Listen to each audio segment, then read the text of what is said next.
Good morning. This is Don V with Truth Be Told, and we have a couple more news reports we'd like to share with you this morning. Before we move to those, please remember to subscribe. Over 80% of the people who view my videos are not subscribers. It's completely free, doesn't cost a cent. At any rate, without ado, let's go ahead and move to the first one. It says, breaking. China dispatches warships, ASW aircraft, and fighter jets off coast of Taiwan following fall of Afghanistan. Biden effect. Yeah.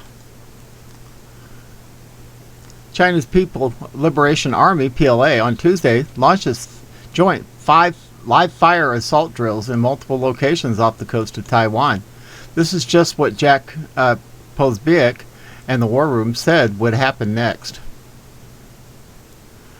China is emboldened with the U.S. weakness in the region, the historic collapse of Afghanistan, and the frail puppet installed in Washington, D.C. And there's a little breaking excerpt here. The Eastern Theater Command on Tuesday dispatched warships, SW aircraft, and fighter jets for joint live fire assault drills in southeast areas off the island of Taiwan as response to recent moves by the U.S. and Taiwan succession spokesperson. Okay, moving on. On Monday, Steve Bannon warned that the U.S. economy will implode if Taiwan falls into the communist Chinese. According to Bannon, the entire American economy centers around the chips, and in particular the advanced chips designed, made, and manufactured in Taiwan. Okay, folks, if we're getting all these chips from Taiwan because we've sent our technology over there and China gets a hold of it, we can kiss our tails goodbye. That's for sure. Fortunately, God's in control, and we should have been down a long time ago with their little evil plans, but we're not, because God's in control and He's moving. All right, it says, the Global Times reported the Chinese People's Liberation Army, the PLA, on Tuesday launched a joint live fire assault drills in multiple locations near the island of Taiwan in response to recent collusion and provocations by the U.S. and Taiwan secessionists.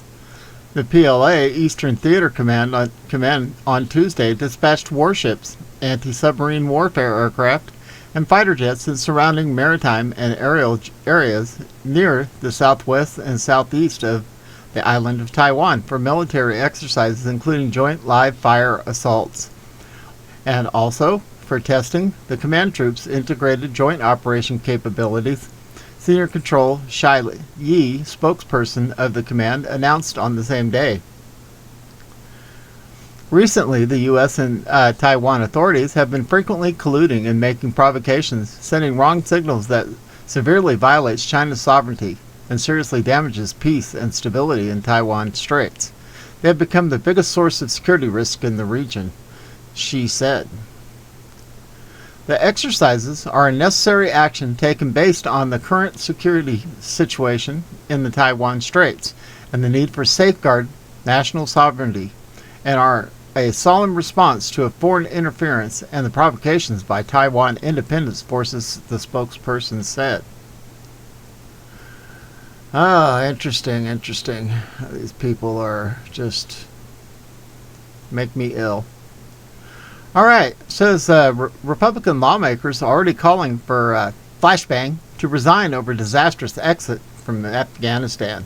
Good. Flashbang's withdrawal of the United States military has been a disaster, and absolutely no amount of spin from his defenders will change that fact. Whatever credibility Biden was clinging to before this past weekend is gone. He has lost his standing before the American people and on the world stage.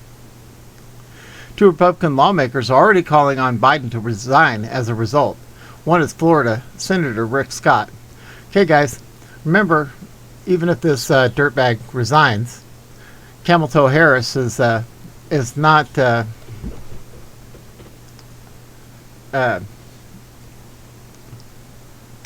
was not born to American citizens, so therefore she can't even be vice president, yet alone president.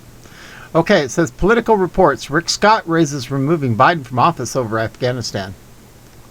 Senator Rick Scott, the chair of the Senate GOP campaign arm, questioned Monday whether President, I'm not saying that, Flashbang's cabinet would remove him from office, a near impossibility over the sudden collapse of Afghanistan. Scott, who is widely viewed as a potential 2024 presidential candidate, tweeted, "We must confront a serious question. Is Flashbang capable of discharging the duties of his office, or has time come to exercise the provision of the 25th Amendment?" The Florida Republican remarks echo calls for former President Donald Trump and his allies for Biden to step down, which began as the Taliban took control of the country and toppled the Afghan government. The other rep is Van Drew of New Jersey, Fox News reports. Representative Van Drew calls for Biden's resignation amid Taliban takeover in Afghanistan.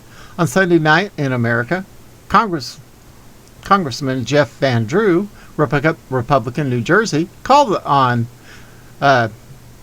Slow Joe and several other Democrat leaders to resign following the disaster in Afghanistan. Following Biden's withdrawal of U.S. troops, Taliban forces quickly seized control of Afghanistan, leading to the evacuation of the U.S. Embassy and Afghan President Ashraf Ghani to flee the country. Fox News host Trey Gowdy asked the congressman, "How did we get to this point in Afghanistan?" My God, it is one of the darkest, most embarrassing days we've had in our country, and it is a tremendous embarrassment for the Flashbang's administration, Van Drew said. But with this administration, it is failure after failure after failure. Honest to God, I cannot believe I'm saying this. It literally is time for this Prez to resign. It is time for this VP to resign. It is time for the Senate Prez and Speaker to resign. We need new people, even new Democrats. Hopefully that are moderates. We can't keep doing this. No, we need conservatives. Expect more Republicans to start issuing similar demands. Whether Biden knows it or yet, his presidency is effectively finished. Cross-posted from American Lookout. Interesting. Okay, moving on. The Red State reports the worst part, the Democrats can't use the 25th Amendment. Oh, why is that? There is some speculation floating around social media, mostly but not totally, from the right, that Democrats may try to pull the 25th Amendment card on Flashbang to push him aside and bring Kamala Harris forward in an effort to save face in this moment of geopolitical crisis. It is some of the same speculation you saw several times when the left called for members of the Trump administration to turn on Trump and invoke the amendment. However, the Democrats have put themselves into such a terrible position that they absolutely cannot get rid of a Flashbang through this means, or else they give up the only chance they have to get anything through the Senate, and they would definitely hurt their electoral chances in 2022 and 2024. In August of '74, Gerald Ford became Prez of the U.S. after Richard Nixon resigned. In order to give a VP, Congress had to approve Nelson Rockefeller. Yeah, whatever. Whether there is a vacancy in the office of the VP, the President shall nominate a VP who shall take office upon confirmation by a majority vote of both houses of Congress. Section 2 of the amendment explains. This last happened in '74 when VP Gerald Ford, himself a replacement for VP Spiro T. Agnew, who resigned after being accused of tax evasion, replaced President Richard Nixon. Ford nominated Nelson Rockefeller to serve as his VP, according to the Gerald R. Ford Presidential Library and Museum. Yeah, of course they did. Rockefeller, 100% globalist. Via the 25th Amendment itself. Amendment Section 1. In case of the removal of a president from office, or of his death or resignation, the VP shall become Prez. Section 2. Whenever there is a vacancy in the office of VP, the President shall nominate a VP who shall take office upon confirmation by a majority vote of both houses of Congress. This is a problem for the Democrats. Kamala Harris is currently the tie-breaking vote in the Senate, and Republicans are only crossing over if Mitch McConnell supports a bill or if he realizes the Republicans will lose the fight anyway. He has a very tight grip on his caucus, and he can get his 50 votes whipped if he wants to make a stand. So far, he hasn't had to. But there's a lot of power to be had in the 50-50 Senate with no tie-breaking vote, and he will take advantage of it. So Kamala Harris becoming the prez via the 25th Amendment means the Democrats lose their tie-breaking vote in the Senate, and without a 51-51st vote, there is no way for the Democrats to break a tie in the Senate in order to confirm a replacement VP. They are effectively stuck.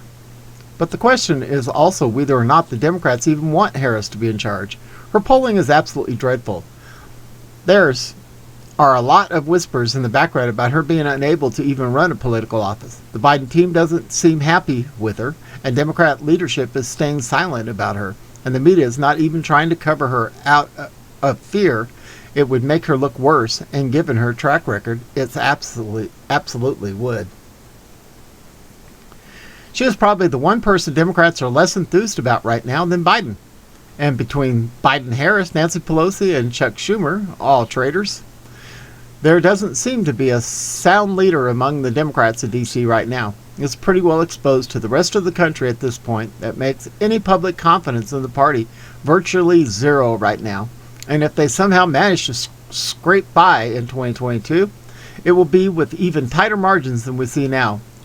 And that's without trying to remove flashbang from power via the 25th Amendment. Can you imagine how badly the public trust in Democrats will take if they are forced to remove their moderate, sensible prez from office? Editor's note, support. Okay. Okay. Okay, that appears to be it. Well, guys, sounds like the Democrats are really having some problems up there, aren't they? We know that our God and our King is in control, and it's only going to get much hotter in the kitchen for the Democrats, that's for sure. And for these traitors that are in the White House, the Senate, and the Congress. Thank God he's in control, and just because somebody doesn't appear to be in office or in control, you never know who's running things behind. And I don't think, at least on our side, it's Obama, that's for sure. That dirtbag in his puppet. Anyway, this is Don V with Truth Be Told, broadcasting under partly cloudy skies. Look like we might be about 80 again today. Take that every day. Beautiful weather. Hope everybody has a wonderful Tuesday, and we are out of here.